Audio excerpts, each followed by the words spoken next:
وہ جو نبی مکرم کو چاہیے تھا وہ یہ تھا کہ میرے بعد یہ ساری محنتیں محفوظ ہو جائیں. اللہ نے تسلی دے دی کہ بہت جلد تمہیں اِنَّا أَعْطَيْنَاكَ الْكَوْثَرَ فَصَلِّ لِرَبِّكَ وَانْحَرْ، ہم نے تمہیں خیر ہی خیر فاطمہ زہرا عطا کر. تمام نبیوں کی محنتوں کا تحفظ ہے. ایسا ہی ہوا ہر دور میں انسانی قدروں کو اور اسلامی پیغامات کو اور الہی پیغامات کو کہیں گزند پہنچنے کا اور نقصان پہنچنے کا اندیشہ ہوا تو جس بی بی کی نسل صرف اس کام کے لیے مخصوص ہو گئی، بی بی کا وجود اس کام کے لیے مخصوص ہو گیا کہ قیامت تک تمام محنتوں کو محفوظ رکھنا. بی نے 18 سال کی عمر، آپ اہل سنت بھائیوں کے مطابق 28 سال مان لیجئے. وہ کہتے ہیں بعثت سے 5 سال پہلے بی بی کی ولادت ہوئی، 5 سال پہلے اور بعثت کے 5 سال بعد کا جو فرق ہے وہ 10 سال کا فرق ہے.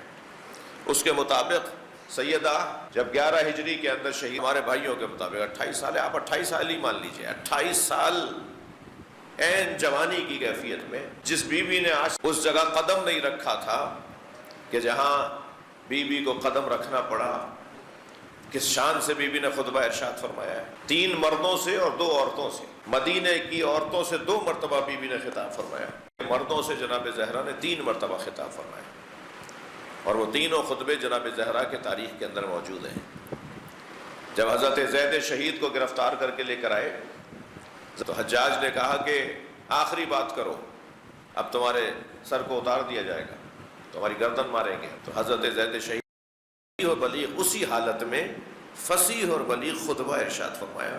اور اس خطبے کا عنوان فضائل مولا علی تھا. مولا علی کے فضائل پڑھنا شروع کرتے. ہم دیوان ابو طالب پڑھتے ہیں اور جناب زہرا کے خطبوں کو پڑھتے ہیں، جس کی وجہ سے ہمیں بولنا آ جاتا ہے. جب بولنا ہی نہیں، موسم اس کے حق میں نہ ہو تو اسے نہیں بولا جائے گا. اقدار کا محافظ ہو، جو انسانیت کا.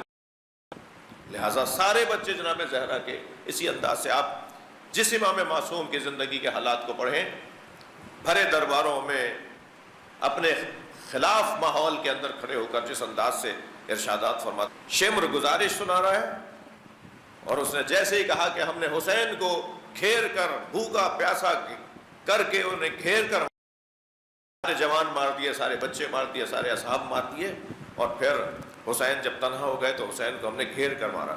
تو اس وقت جناب زینب سے رہا نہیں گیا. بیویوں کے حلقے سے ایک ایسی چھوٹا اور چھوٹے کی اولاد، اس کیفیت میں جناب زینب نے آواز دی. سب نے ایک مرتبہ مڑ کے دیکھا، یہ کون ہے، کیا بات ہوئی ہے؟